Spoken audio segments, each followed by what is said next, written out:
Қайырлы күн, құрметті білім алушылар, сіздермен Гүлфайыр Заттар. Бүгін біз фонетиканың екінші сабағы дауысты дыбыстарға тоқталатын боламыз. Дауысты дыбыстар айтылу кезінде ауа өкпеден еш кедергісі шығып, үннен ғана тұратын дыбыстар. Дауысты дыбыстар деп аталады. Төменде көрсетілген, міне, қазақ тілінде жалпы 12 дауысты дыбыс бар. Төменде барлық дауысты дыбыстарды мен көрсетіп қойдым. Осы жерден жаттап алсаңыздар болады. Енді жалпы дауысты дыбыстардан ажырату жолы. Дауысты дыбыстарды біз мейлінше соза аламыз. Мысалы, сіздің дауысыңыз қай жерге дейін жетеді, соға дейін созу мүмкіндігі бар. Ал дауыссыз дыбыстар, олар созылмайды. Мысалы, б деп созғанымда ақыры болып бара жатыр. Байқадыңыздар ғой. Сонда біз дауысты дыбыс пен дауысты дыбысты ажырату үшін оларды жай ғана осылай созып көрсек болады. Дәл осы дауысты дыбыстар өз ішінде 3 топқа бөліп жіктеледі. Айталық, тілдің қатысына қарай жуан жіңішке, жақтың қатысына қарай ашық қысаң, ерін мен езудің қатысына қарай еріндік езулік. Қазір осы салаларына жеке-жеке тоқталып өтетін боламыз. Ең алғашқы рет тілдің қатысына қарай. Тілдің қатысына қарай жуан және де жіңішке болып жіктеледі. Жуан дауыстыларды айтқанда тілдің ұшы кейін тартылып, үсті сәл дөңестенеді. Осы себептен оларды кейде тіл арты дауыстылары деп те атайды. Дәл осы дыбыстарды өздеріңіз байқап көрсеңіздер болады. Ең оңай жаттауға жолы мен сіздерге көрсетсем, жуан дауысты дыбыстар бар жоғы 5 ғана. Осы 5 жуан дауысты дыбыстарды жаттап алсаңыздар, қалған дауысты дыбыстар автоматты түрде жіңішке дауысты дыбыстар болып табылады. Жіңішке дауысты дыбыстарды айтқанда тілдің ұшы ілгері созылып, астыңғы тіске қарай жақындайды.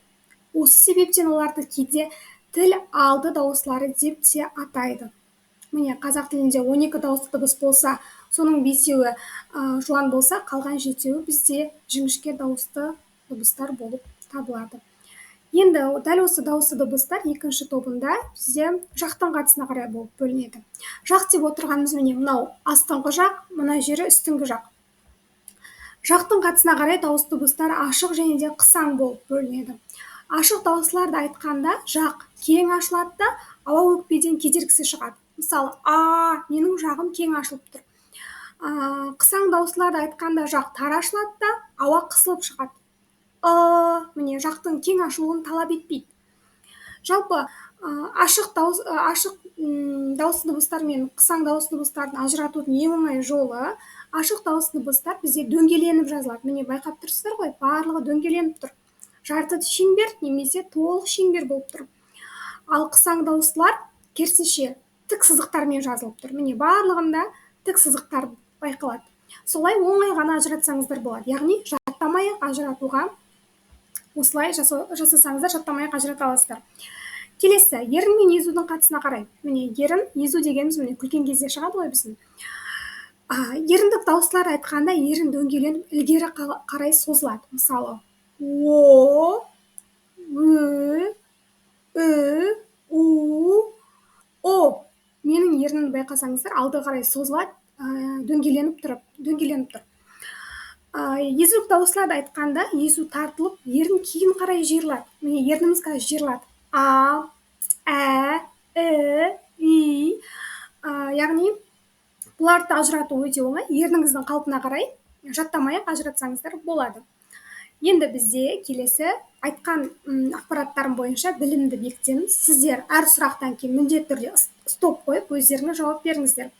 Қазақ тілінде қанша дауысты дыбыс бар? 12 дауысты дыбыс бар. Дауысты дыбыстарды атап, жеке-жеке қолдарымызбен санап, 12 дауысты дыбысын атап шығамыз. Мен жай ғана бір-екеуін атайын.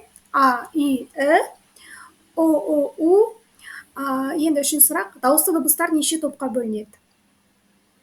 Дауысты дыбыстар 3 топқа бөлінеді. Тілдің қатысына қарай қалай бөлінеді?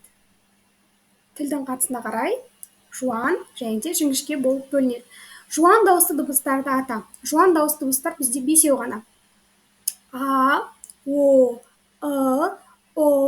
У. Қалған келесі сұрақта жіңішке дауысты дыбыстарды ата дейді. Қалған осы 5-еуінен басқасының барлығы бізде автоматты түрде жіңішке дауысты дыбыстарға жатады. И, тағы сол сияқты. Жақтың қатысына қарай қалай бөлінеді? жақтың қатысына қарай дауысты дыбыстар ашық және де қысаң болып бөлінеді. Ашық дауысты дыбыстар қалай жазылады? Бағана айтқанымдай, ашық дауысты дыбыстар дөңгеленіп жазылады. Қысаң дауысты дыбыстар таяқшалар арқылы жазылады. Ерін мен езудің қатысына қарай қалай бөлінеді? Ерін мен езудің қатысына қарай еріндік және де езулік болып бөлінеді. Еріндік дауысты дыбыстарды аттап, еріндік дауысты дыбыстар бізде о, ө, о, ү, у. Яғни сіздер мен көрсеткен лайфхактар арқылы жаттамай-ақ ажыратсаңыздар болады. Арнаға тіркеліп қойыңыздар, келесі сабақта біз фонетиканың ары қарай сабақтарын толыққанды қарастырып өтетін боламыз.